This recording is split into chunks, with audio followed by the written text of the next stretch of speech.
ازاي انجز اللي ورايا، ازاي اخلص الشغل اللي ورايا، ازاي اخلص المذاكره المتراكمه اللي ورايا. السلام عليكم.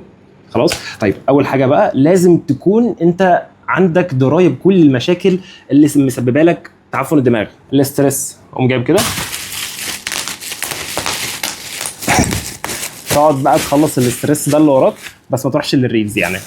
يعني فضل الاسترس ده في الرياضه مثلا، في البتاع زي البتاع ده اللي انا جايب منه سجاده.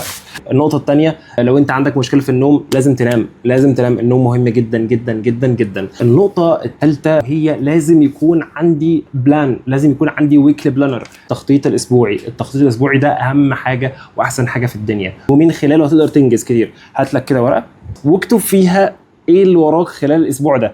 ما تكتبش احلامك لا، اكتب التاسكس اللي وراك. انا عندي امتحان مثلا اخر الاسبوع، فمحتاج اذاكر 2 شابترز مثلا. والله محتاج اشتري لحمه او محتاج اشتري حاجه من السوبر ماركت، فلازم هشتريها في اليوم الفلاني. فاحط البلان دي قدامي كده واوزعهم على مدار الاسبوع عشان اطبق كل ده بقى. البومودورو ده اللي هينجز معاكم، وده اللي هيحسن معاكم حته تعفن الدماغ دي يا جماعه بجد. البومودورو ده ايه؟ ده تكنيك، طريقه. خلاص، طريقه بتديك شغل راحه، شغل راحه. بتبتدي ان انت تشتغل شويه، وهو بعد كده بيديك البريك. من خلال العمليه دي بتبتدي ان انت تحس ان انت انجزت حاجات كتير جدا. بتحس بطعم الانجاز. ممكن تستخدمه، موجود على اي ابلكيشن، على اي نوع تليفونات، هواوي، ايفون، اندرويد، كله هتلاقيهم موجودين يعني.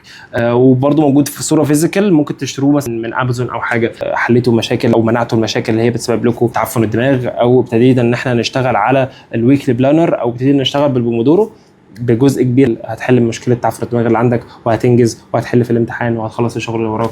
وبس كده، سلام.